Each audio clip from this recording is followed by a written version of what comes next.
श्रोतेहो नमस्कार. आजच्या पाऊलवाटा या ज्येष्ठ नागरिकांच्या कार्यक्रमात आपल्या सर्वांचं स्वागत. पाऊलवाटा या ज्येष्ठ नागरिकांच्या कार्यक्रमात आपण नेहमीच बीड जिल्ह्यातील बीड शहरातील प्रतितीय संपादित व्यक्तिमत्वांना बोलवत असतो आणि त्यांच्याकडून त्यांच्या एकूणच जीवन कार्याचा परिचय करून घेत असतो. आज आपण अंबाजोगाई येथील योगेश्वरी महाविद्यालय इथून उपप्राचार्य म्हणून सेवानिवृत्त झालेले सुधाकर वासुदेव गोसावी सर यांच्याशी आज आपण बातचीत करणार आहोत. सर नमस्कार. नमस्कार सर, मला सुरुवातीला सांगा की आपला जन्म कुठे आणि कधी झाला? माझा जन्म मोगरा हां तालुका माजलगाव हां जिल्हा बीड इथे 7 मे 57 या रोजी झाला. बरं. आणि प्राथमिक शिक्षण हां हे तेथील जिल्हा परिषद शाळेत झालं हां. मोगऱ्याच्या 4थी पर्यंत. हां. आणि नंतर शिक्षण जिल्हा परिषद शाळा माजलगाव अच्छा. इथे झालं. बरं. आणि PUC आणि BA म्हणजे PUC म्हणजे प्री युनिव्हर्सिटी कोर्स. हां बरं. त्यास PUC होतं. अच्छा. ज्युनियर कॉलेज नव्हतं. बरं. तर PUC आणि BA first second third year हे सुंदरा सोळंके महाविद्यालय हां. माजलगाव हां. इथे झालं. अच्छा. सर, पुन्हा माध्यमिक शिक्षण आणि पदवीचं शिक्षण महाविद्यालयीन शिक्षण कुठे झालं नेमकं? माजलगाव कॉलेज. बरं बरं. माजलगाव. अच्छा. मग पुढचे नोकरीची वाटचाल वगैरे? आणि पदव्युत्तर शिक्षण झालं माझं तत्कालीन मराठवाडा विद्यापीठ इंग्रजी बरं. विभाग. अच्छा. MA इंग्लिश, बरं बरं. MA मराठी, अच्छा. B.Ed, वा, M.Ed क्या बात आहे. आणि MPhil बी केलं संत गाडगेबाबा विद्यापीठ अमरावती. अच्छा. बरं बरं. सर, एकूणच शिक्षण झाल्यानंतर प्रत्येकाला आपल्या नोकरीचे वेध लागलेले असतात. नोकरी करायची, नोकरीच्या पाठीमागं लागायचं किंवा नोकरी शोधायची, तर हा नोकरीचा शोध कसा काय म्हणजे? हां, आम्ही MA इंग्लिश केलं हां. तेव्हा डॉक्टर युमा पठाण बर. हे आमचे एक संत साहित्याचे गाडे अभ्यासक. बरं. तर आमचे काका हां. आचार्य गोविंदराव गोसावी हां. यांचा अभ्यास होता भागवताचा वगैरे. बरं बरं बरं. आणि पठाण सर त्यांची मैत्री होती. क्या बात आहे. तर मला आमच्या बापूंनी सांगितलं की तू त्यांच्याकडे जा हां. आणि पठाण सरांच्या मुलाला होम ट्युशन दे. बरं. Home tuition. Home tuition. क्या बात आहे. हां, त्याचा 30 रुपये महिना ते मला देत असत. 30 रुपये महिना? 30 रुपये महिना. बर. आणि त्यावेळेस मग त्यांचा परिचय झाला. हां मग त्यांनी सांगितलं की तू आता नोकरीला लाग. हां मला ते B+ मिळालं होतं, हां. फर्स्ट क्लास मिळाला होता हां. MA इंग्लिशला. आणि योगेश्वरी महाविद्यालयामध्ये एक जागा होती, हां त्याची एक जाहिरात आली होती झुंजार त्याला. हां तर मी ते इंटरव्ह्यू दिला, त्यात सिलेक्शन झालं. हां. आणि त्या कॉलेजमध्ये 1979च्या ऑगस्ट 13 तारखेला हां. मी जॉईन झालो. बर. मग प्राध्यापक म्हणून का उपप्राचार्य म्हणून? प्राध्यापक म्हणून, बरं. वरिष्ठ प्राध्यापक म्हणून जॉईन झालो. अच्छा. आणि नंतर मग यथावकाश पर्यवेक्षक, हं. उपप्राचार्य हं. या पोस्टवर प्रमोट होत गेलो. आणि तिथून मग 31 मे हां. 2015 हां. या रोजी सेवानिवृत्त झालो. अच्छा. सर, पण या एकूणच तुमच्या शैक्षणिक प्रवासामध्ये तुम्हाला अनेक वेगवेगळी व्यक्तिमत्व भेटले गेली. PB सावंत असोत किंवा UV निर्मळ सर असोत किंवा युम पठाण सर असोत, या सगळ्या व्यक्तिमत्वांचा तुमच्या जडणघडणीवर कसा प्रभाव पडला? अगदी छान प्रश्न विचारलात. की पहिल्यांदा मला प्रभाव जो पडला तो आमच्या महाविद्यालयाचे प्राचार्य हां. स्वर्गीय PB सावंत सर. बर. हे शाहू फुले आंबेडकर या विचारांचे प्रभावित होते. बर बर. आणि ते आमचे प्राचार्य होते हं. माजलगाव कॉलेजचे. हं. तर त्यांनी आम्हाला अधूनमधून भाषणं करायचे, मार्गदर्शन करायचं. बर. आणि आपण कसं मोकळं बोललं पाहिजे, आपल्या अडचणी सांगितल्या पाहिजेत, आपल्या शिक्षणाचा लोड हा आपल्या आईवडिलांना पालकांना होऊ नये, हां. आपण स्वतः कष्ट करून कमवलं पाहिजे, शिकलं पाहिजे, बर. असे संस्कार त्यांनी दिले. वा.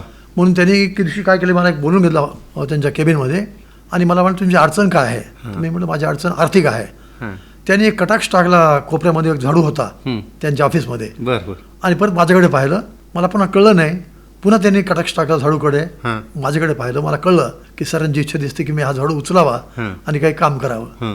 मग मी ताबडतोब तो झाडू उचलला. हं. आणि सरांना विचारलं की सर मग कुठे जाऊन काम करूया? हां. त्यांनी सांगितलं की हे स्वच्छ कर हां. समोरचं हां हां. ऑफिस. बर. मी लगेच झाडू घ्यायला सुरुवात केली. हां.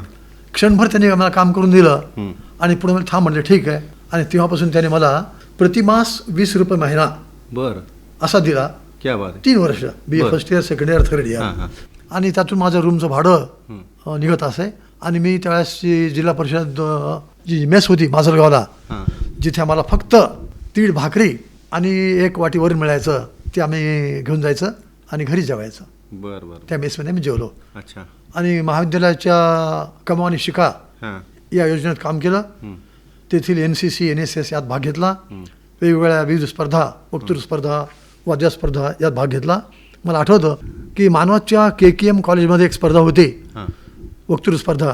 बर. आमचे प्राध्यापक श्याम पाठक सर हां. आणि देशमुख मॅडम यांनी मला सिलेक्ट केलं. क्या बात आहे. आणि त्यावेळेस माझी अशी गरिबी होती की माझ्या पायात चप्पल नव्हती बर. आणि बिना चपलाचाच मी गेलो वा. माजलगाव मानवत. वा. त्या स्पर्धेत मला बक्षीस मिळालं. ते माझे बक्षीस सरांना दाखवलं. त्यांनी कौतुक केलं की पायात चप्पल न घालता तू गेलास, ही गोष्ट खूप कौतुकाची आहे.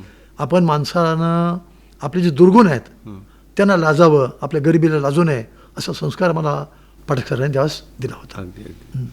आणि सर मग कमवा व शिका योजनेच्या माध्यमातून एक जीवनमूल्य आपण रुजवलं थोडक्यात. आणि ती खरे पाहतात कमवा आणि शिका ही कर्मवीर भाऊराव पाटलांनी दिलेलं एक ब्रीद वाक्य संपूर्ण महाराष्ट्राला एक वेगळं संस्कार मूल्य आहे असं आपण म्हणतोय. निश्चित निश्चित. विद्यापीठामध्ये 1977 ते 1979 या 2 वर्षात हां. डॉक्टर सोमनाथ रोडे हां. हे स्टुडंट्स वेलफेअरचे चीफ होते. हां. हां. त्यांच्या मार्गदर्शनाखाली मी हे काम केलं. बर बर. विद्यापीठाच्या हॉस्टेलमध्ये एक मोकळी जागा होती. तिथे आम्ही टरबूजवाडी लावली मुलांनी. आणि तिथे आम्ही रोज सकाळी 8 ते 10 असं काम करत असोत. सगळं काम, खोदकाम, बिरुजवणे, पाणी घालणे, टरबूज लावणे, टरबूजाची विक्री करणे. त्यात आम्हाला 3 रुपये रोज मिळत असे. बर. 3 रुपये रोज. 3 रुपये रोज फक्त मिळायचा. बर. पण त्यावेळेस महागाई जास्त नव्हती. मेसची म्हणजे जास्त पैसे नव्हते मेसला सुद्धा. तर त्यात भागायचं. काही पैसे गावाकडनं यायचे. माझा भाऊ कष्ट करत असे, तो कमवत असे. आमचे वडील शेतकरी होते. अच्छा. आणि घरची परिस्थिती अत्यंत गरिबीची होती. पण आपण स्वतः शिकलं पाहिजे. पण आपण आपल्या जीवावर असा एक संस्कार प्राचार्य सबनीस सर, प्राचार्य चौधरी सर किंवा बकी हे सबनीस सर. बकी सबनीस सर ते होते. द अशी एक संस्था होती औरंगाबादला, दलित युवक आघाडी. त्यात मी काम केलं. तिथले अविनाश डोळस यांचे स्नेह होते. बर. हां, बकीनीस सर, सबनीस सर.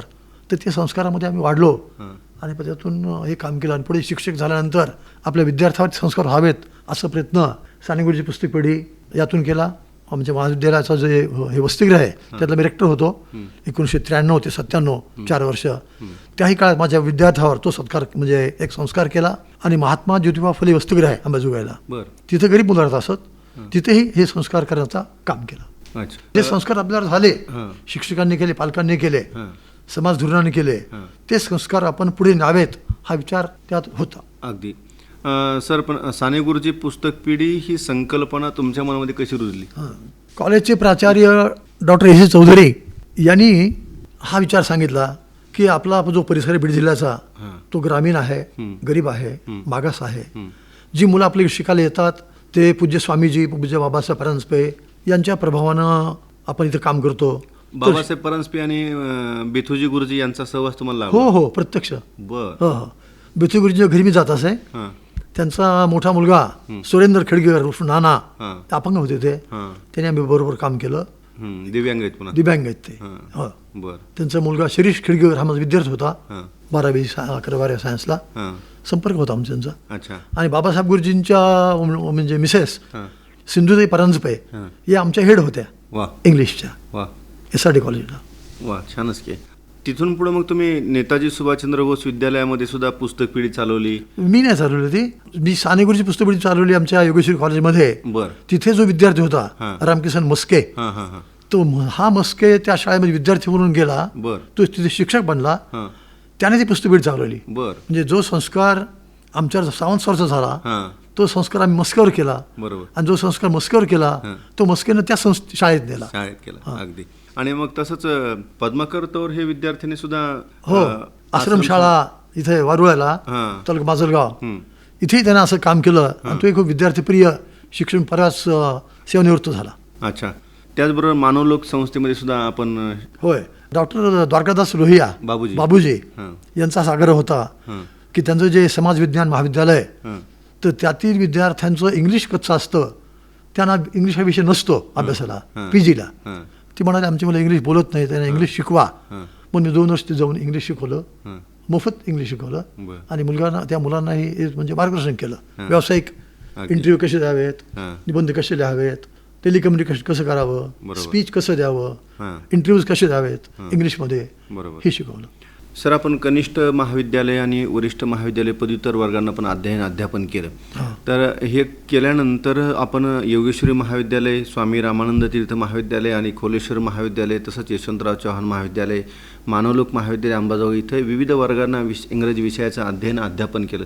हे करत असताना इंग्रजी विषयामधल्या कुठल्या एखाद्या साहित्यिकाचा तुमच्यावर प्रभाव पडला? हां, जॉन किट्स आणि वर्ड्सवर्थ हे दोन निसर्ग कवी होते, ब्रिटिश रोमॅन्टिक पोएट्स. क्या बात. हां, तर त्यांच्या कविता ह्या ग्रामीण कविता आहेत. ग्रामीण भागातलं निसर्ग सौंदर्य, वनस्पती किंवा तळे, शेती, शेतकरी, प्राणी, पशु. तर हा प्रभाव आणि आपल्या गावाकडचं वातावरण, माझं बॅकग्राऊंड सगळं खेड्यातलंच आहे, ग्रामीणच आहे अगदी. हां, त्यामुळे हे आवडायचं म्हणून ते मी वाचन केलं आणि ते मुलांना शिकवलं. अच्छा. हे करत असताना अध्ययन आणि इंग्रजी विषयाचं अध्ययन अध्यापन विविध महाविद्यालयामध्ये करत असताना राष्ट्रपिता महात्मा गांधींचा सेवाग्राम आश्रम वर्धा, आचार्य विनोबा भावे यांचा पवनार आश्रम आणि बाबा आमटे यांचा आनंदवन सेवा प्रकल्प, तसंच राष्ट्रसंत तुकडोजी महाराज यांचा गुरुकुंज आश्रम मोजरी, संत गाडगे महाराज समाधी मंदिर, परत अमरावती येथील कवी कालिदास स्मारक रामटेक आणि शांतिनिकेतन गुरुदेव रवींद्रनाथ टागोर यांचं शांतिनिकेतन, या प्रेरणादायी संस्थांचं दर्शन आणि तिथलं वास्तव्य, यामध्ये तुम्ही तिथं या पवित्र ठिकाणी आपण आपलं वास्तव्य घालवले. तर काय तिथे फक्त मी भेटी दिल्या आहेत, पण त्यामागे प्रेरणा अशी होती. एक म्हणजे काय होतं की आमचं एक कॉलेज होतं, योगेश्वर कॉलेज अंबाजोगाई, याचं एकंदरीत सगळं वातावरण हे भारलेलं होतं, समाजसेवी, राष्ट्रप्रेमी, देशसेवा याबद्दलचं. म्हणून आमचे प्राचार्य डॉक्टर एस चौधरी यांचा आग्रह असे की शिक्षकांनी लोकाभिमुख झालं पाहिजे. त्यासाठी त्यांनी पाठ्यपुस्तकाच्या बाहेर आपला जो इतिहास आहे, आपलं जे राजकीय सुधारणा आहेत, राजकीय तत्वज्ञान आहे, सामाजिक सेवा प्रकल्प आहेत, यांना भेटी दिल्या पाहिजेत. हे ज्ञान मंदिर आहेत, हे आधुनिक मंदिर आहेत, आणि या लोकांचं जे कार्य आहे, हे कार्य जर तुम्ही पाहून आलात तर तुम्ही पेटून उठाल आणि तुम्ही काम कराल आणि त्याचा फायदा आपल्या मुलांना होईल, असा विचार त्यांचा दिल्यामुळं मी स्वतःच या प्रकल्पाने भेटी दिल्या. आणि खरोखर या सगळ्या ठिकाणी एक फार मोठं राष्ट्रीय कार्य चालू आहे. अच्छा. आणि त्यात तिथे एखादं वातावरण, त्यातली स्वच्छता, पर्यावरण, निसर्गप्रेम, सामाजिक बांधिलकी, मूल्याधिष्ठित शिक्षण, या सगळ्या गोष्टी तिथून शिकण्यासारख्या आहेत. अच्छा. हो. पण हे करत असताना आपलं म्हणजे ह्या सगळेच तीर्थ खूप महान आहेत. बाबा आमटेंच्या सेवाग्रामला आपण भेट दिली, आनंदवनाला तिथं भेट दिली, परत राष्ट्रसंत तुकडोजी महाराजांची तिथं भेट दिली. एक मनामध्ये एक वेगळा विचार लहरी निर्माण झाली असेल. निश्चित की हे महापुरुष आपल्या देशात होऊन गेलेत, यांनी समाजकार्य केलं. समाजामधल्या अंधश्रद्धा, वाईट रूढी, अज्ञान, दारू, व्यसनाधीनता, जातीभेद, या सगळ्या गोष्टींना त्यांनी मुठमाती देण्याचा प्रयत्न केला, लोकजागरण केलं. असं लोकजागरण आपणही केलं पाहिजे असा विचार मनात आला, आणि त्यातूनच आम्ही पुढे जे कार्य केलं योग शिक्षणाचं, त्याच्यामागे तीच प्रेरणा होती. किंवा NSSच्या शिबिरामधनं आम्ही खेड्यापाड्यात जायचं आणि तिथल्या लोकांशी संवाद साधायचा. ते कार्य जे केलं ते त्यातूनच केलं. आणि आजसुद्धा जे पारगावमध्ये मी संस्कार वर्ग घेतो बालकांचे, त्याची प्रेरणा मुळात तीच आहे की माझी जी शाळा आहे 60 वर्षापूर्वीची, जिल्हा परिषद शाळा मोगरा, तिथे आम्ही एक माजी विद्यार्थी संघ स्थापन केला आहे. त्यातून आजचे जे पालक आहेत त्या पालकांशी संपर्क करणं आणि त्यांना समजून सांगणं की आपल्या विद्यार्थ्यांना व्यवस्थित घडवा, आपल्या मुलांची शाळा आणि आपण याचं नातं निर्माण झालं पाहिजे. की शाळा शिक्षण म्हणजे फक्त शिक्षकांचं काम आहे असं नाही, तर आपल्या मुलांचं शिक्षण जबाबदारी आपली सुद्धा आहे, अशा विचार पालकांमध्ये रुजवण्यासाठी आम्ही काम करत आहोत. आणि ही सगळी प्रेरणा या सगळ्या सामाजिक स्थानामधूनच मला मिळाली. अच्छा. याबरोबरच आता तुम्ही बोलता म्हणाल की योग शिक्षणाचं काम सुद्धा किंवा योग शिक्षकाचं काम सुद्धा तुम्ही केलेलं आहे. हे काम योग हा आपल्या संस्कृतीचा मूलाधार आहे, तर योगाबद्दल तुम्हाला काय? मुळात काय आहे की आपली जी एक प्राचीन जीवनशैली आहे ती निरोगी, निरामय, निरागस, निर्वैर अशी आहे. आणि ही सगळी मूल्य तुम्हाला एका गोष्टीत येतात की जेव्हा तुमचं चित्त शुद्ध होतं, आणि चित्त शुद्ध होणं, चित्त एकाग्र होणं, याला योगाशिवाय दुसरं काहीच नाही आहे. योगस चित्तवृत्ती निरोधहा अशी व्याख्या केली आहे महर्षी पतंजलीने योगाची. आणि आपलं जे मन आहे ते मन नेहमी अस्थिर असतं, पण जर आपण योग साधना केली तर आपलं चित्त स्थिर होतं, आपले विचार स्थिर होतात. आणि हे जे षड्रूप आहेत, काम, क्रोध, मद, मोह, मत्सर, अहंकार, यातून माणूस मुक्त होऊन एक विश्वबंधुत्व, मानवता ही निर्माण होते आणि एक आदर्श संस्कार, आदर्श जीवन आपण जगू शकतो. हा विचार आपल्याला या योगातनं मिळतो. ज्याची आपल्याला आज खूप गरज आहे. गरज आहे. परत आपण संस्कार वर्ग पण चालवत आहेत. ही संस्कार आता तुम्ही पाहिलं तर खरं तर आता आयुष्याच्या सायंकाळकडे वाटचाल करणारी माणसं, होय. पण हे करत असताना आपल्याला संस्कार वर्ग चालवावं असं का वाटलं? की पारगाव नावाचं जे गाव आहे, पारगाव, सिमरी पारगाव तालुका माजलगाव, हां. तिथे आमचं बालाजी देवस्थान आहे हां. आणि ते खूप छान खेड आहे. हां. या खेड्यामध्ये जे छोटी छोटी मुलं आहेत, हं. तर ही मुलं सायंकाळी खूप धिंगामस्ती करतात. बरं बरं. त्यांचे पालक परेशान असतात. म्हणून मी ठरवलं की या मुलांना सायंकाळी 6 ते 7 1 तास बसून घ्यायचं. आधी त्यांना गप्पा मारू द्यायच्या, मग त्यांना थोडे गाणे शिकवायचे, त्यांना गोष्टी सांगायच्या, त्यांच्याकडनं श्लोक म्हणून घ्यायचे, त्यांना योगासनं करून घ्यायचे आणि मग त्यांचे क्विज घ्यायचे, क्विज छोटी परीक्षा, बरं. छोटी छोटी परीक्षा विचारायची, प्रश्नमंजुषा. प्रश्नमंजुषा. त्यात मुलांना खूप रस असतो. त्यातून मुलं घडतात, थोडं शांत होतात, परस्परात जे भांडणे असतात मुलांचे भांडणे कडकडी ते कमी होतात आणि त्यांच्या आईवडिलांचा रिस्पॉन्स चांगला मिळतो. बरं. की काका तुम्ही शिकवल्यापासून आमचा मुलगा आता शाळेत जाताना आमच्या पाय पडून चालला आहे, वा. देवाच्या पाय पडून चालला आहे, हं. त्याचं भांडणं कमी झालं आहे, वा. त्याचं अधूनमधून खाणं कधी थोडं कमी झालं आहे, हं. आमची मुलगी आता व्यवस्थित वागत आहे, असे विचार पालक नंतर देतात. बरोबर. त्यातून ते काम करतोय बालसंस्कार केंद्र. सर, तुम्ही तुमच्या काळात जे घेतलेलं शिक्षण आहे ते शिक्षण आणि आत्ताचं शिक्षण यांचा जर तुम्ही तौलनिक पद्धतीने जर विचार केला तर तुम्हाला काय बदल झालेला आहे आणि काय बदल हवा आहे किंवा अपेक्षित आहे, काय वाटतं याबद्दल? बरोबर आहे, बदल झाला आहे. तो तांत्रिक शिक्षण वाढलं आहे, व्यावसायिक शिक्षण वाढलं आहे, डिजिटल एज्युकेशन वाढलं आहे, टेलिकम्युनिकेशन वाढलं आहे, परंतु यामध्ये थोडं मूल्य शिक्षणाकडे दुर्लक्ष व्हायलं आहे असं मला वाटतं. अच्छा. शिक्षणामध्ये एक समतोल हवा, हं. की माणसाला डोकं आणि हृदय, हं. हात आणि पाय या सगळ्यांचा विकास जर संयुक्त झाला तर तो परिपूर्ण विकास म्हणता येईल. आजचं शिक्षण चांगलं आहेच आहे, नाही असं नाही, परंतु मूल्याधारित शिक्षणासाठी प्रत्यक्ष कार्य करणं आवश्यक आहे आणि यामध्ये शिक्षकाचा रोल किंवा भूमिका ही खूप महत्त्वाची आहे. बरोबर आहे. आम्ही आता जे तुम्हाला सांगितलं काम केलेलं राष्ट्रीय शैक्षणिक धोरणाने जे 10 मूलभूत गाभा घटक निर्माण केले आहेत, राष्ट्रधर्म, सेवाभाव, देशभक्ती, विज्ञाननिष्ठा, या सगळ्या गोष्टींचा मूल्यांचा विचार मुलांमध्ये रुजवणं खूप गरजेचं आहे. काय वाटतं याबद्दल? रुजवणं फार आवश्यक आहे, पण तो जसं रुजवणं शाळेत आवश्यक आहे तसंच तो घरी रुजवणं आवश्यक आहे. जी मूल्य पाल्य जर आपल्या घरी पाहत नसतील तर ते मूल्य शाळेत शिकून काही उपयोग होणार नाही. म्हणजे समजा की एका मुलाचे पालक दारू पितात, तंबाखू खातात, सिगरेट ओढतात, भ्रष्टाचार करतात, हे ते सगळं पाहतोय, ऐकतोय. या मुलाला शाळेतले शिक्षक वर्गातून काही शिकवतील पण हा संस्कार रुजेल असं सांगता येत नाही. बरोबर. म्हणून जसा समाज आहे तशी शाळा असते. बरोबर आहे. समाजाचं प्रतिबिंब शाळा असते. अगदी. म्हणून समाजातले हे मूल्य टिकवणं आवश्यक आहे.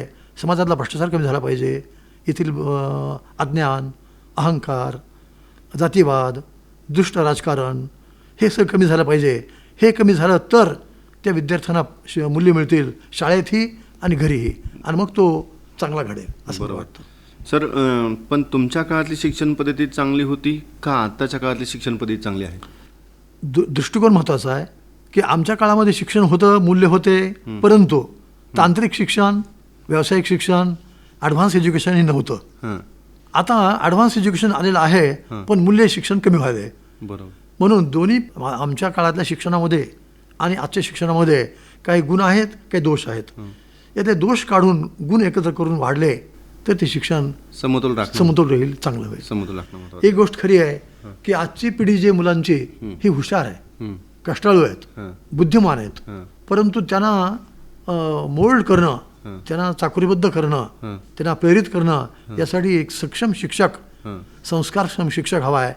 या शिक्षकांना आपण जर बाकीचे कामं बाहेरची कामं लावले आणि त्यांच्यामागे जर ट्युशन क्लास, फक्त एक्झाम, फक्त परीक्षा, कॉम्पिटिशन या जर मुलं अडकले तर मुलं मूल्यापासून दूर जातात. बरोबर आहे. सर, पण एकंदरीतच तुमच्या व्यक्तिमत्वाकडे पाहिल्यानंतर असं वाटतं की तुम्ही इंग्रजी साहित्याचे अभ्यासक, इंग्रजी विषयाचे अध्यापन केलेलं तुम्ही, पण तुम्ही या सगळ्या मूल्यसंस्कार, योग, बालसंस्कार वर्ग, वाचनालय या सगळ्या वेगवेगळ्या गोष्टींकडे तुम्ही वळलात आणि त्या वळण्यासाठीची काही प्रेरणा काय होती? आम्हाला मिळालेले शिक्षक, प्राचार्य आणि आमची संस्था योगेश्वरी शिक्षण संस्था अंबाजोगाई, महर्षी रामदेव बाबा आणि आचार्य बालकृष्ण यांचं कार्य, महात्मा गांधी यांचे विचार, किंवा गुरुदेव टागोर यांचं साहित्य, आचार्य विनोबा भावे यांचं जीवन स्वतःचं हे सगळं बाबा आमटेंची सेवा प्रकल्प की बाबा आमटेंनी जेव्हा कन्याकुमारी ते काश्मीर सायकलवर फेरी काढली होती भारत जोडो अभियान, त्यात मी आमच्या कॉलेजचे 5 विद्यार्थी घेऊन गेलो होतो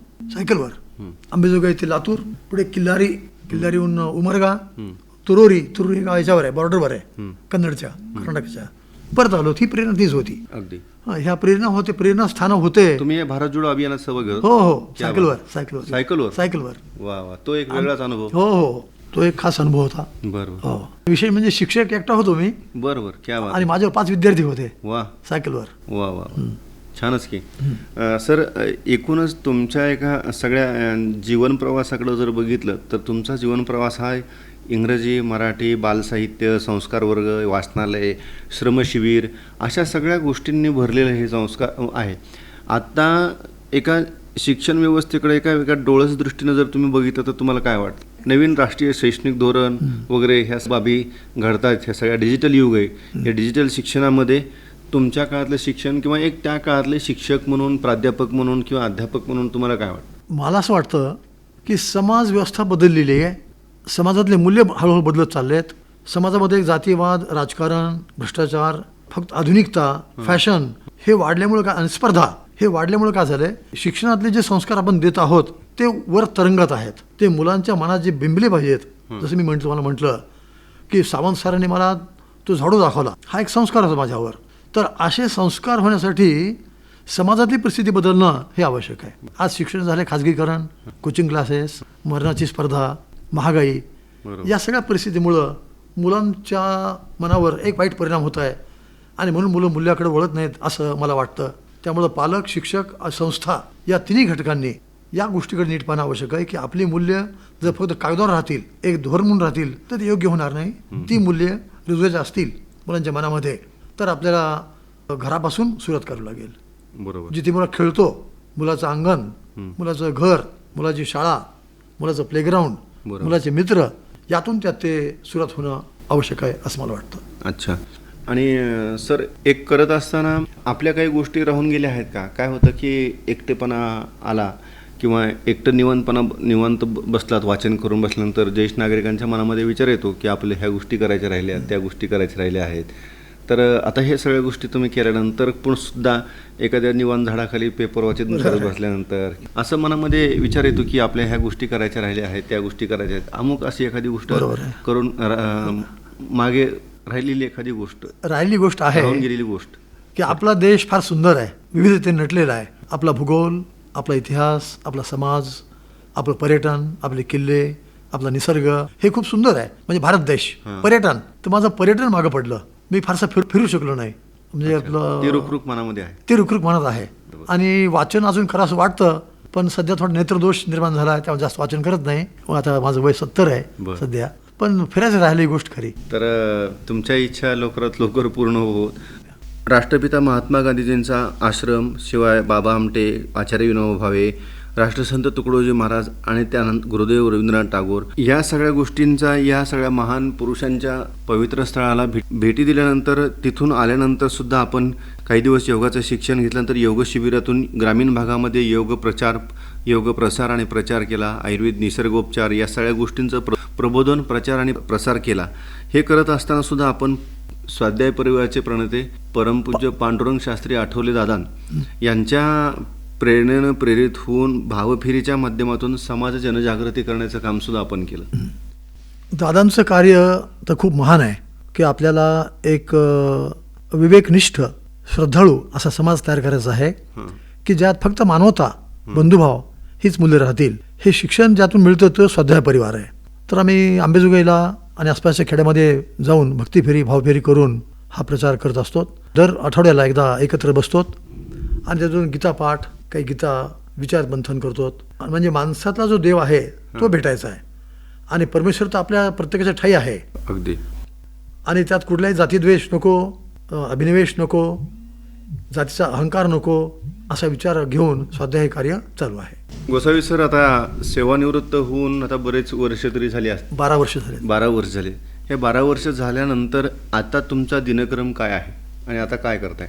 सकाळी योगसाधना असते, 1 तास 1.5 तास योगसाधना करतो आणि त्यानंतर थोडं वाचन, लेखन करून सध्या योगेश्वरी शिक्षण संस्था संचलित योगेश्वरी सैनिक स्कूलमध्ये योगा टीचर म्हणून काम करतोय. बरं बरं बरं. अंबाजोगाईलाच. आंबेजोगाई इथे. आणि चांगली मुलं सगळेच. अच्छा. तर खूप छान संस्था सुरू झालेली आहे. तिथे योगा टीचर म्हणून मी काम करतो. म्हणजे एक वयाची 70 असताना सुद्धा तुम्ही आज योगा टीचर म्हणून काम करून एक आमच्या संपूर्ण समाजाला तुम्ही एक प्रेरणा देत आहेत.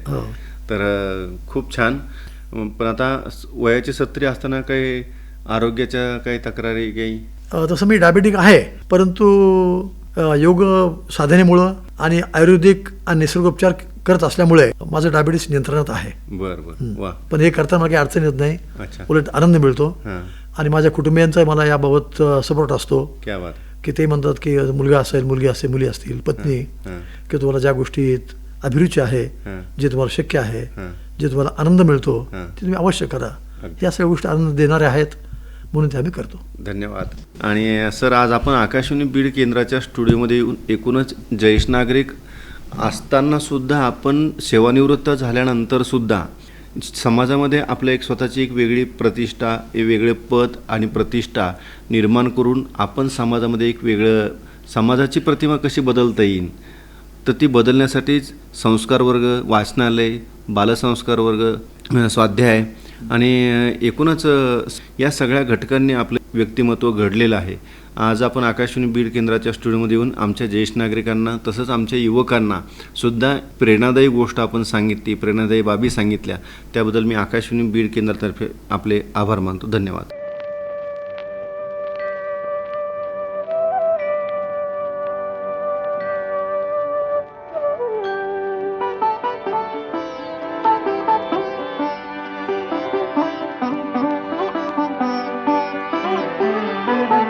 देहाची तिजोरी भक्तीचाच ठेवा, देहाची तिजोरी भक्तीचाच ठेवा.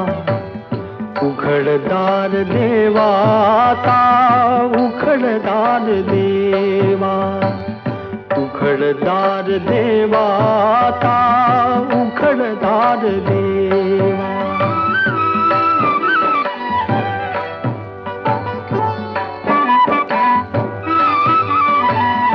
पिते दूध डोळे मिटुनी जात मांजराची, मनी चोरट्याच्या कारे भीती चांदण्याची.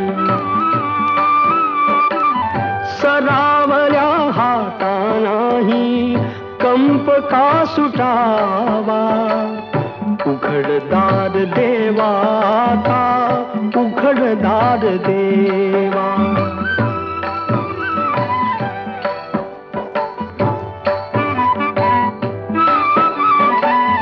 उजेडात होते पुण्य, अंधारात पाप, ज्याचे त्याचे हाती आहे कर्तव्याचे माप. दुष्ट दुर्जनांची कैसी घळे लोकसेवा, उघडदार देवाता, उघडदार देवा.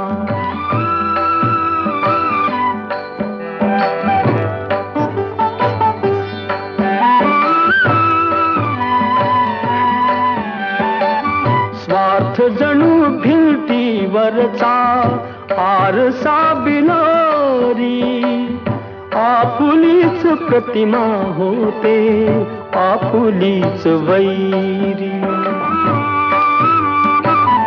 घडोघडी अपराधांचा तोल सावरावा, उघडदार देवाता, उघडदार देवा. देहाची तिजोरी भक्तीचाच ठेवा, देहाची तिजोरी भक्तीचाच ठेवा. उघडदार देवाता, उघडदार देवा, उघडदार देवाता, उघडदार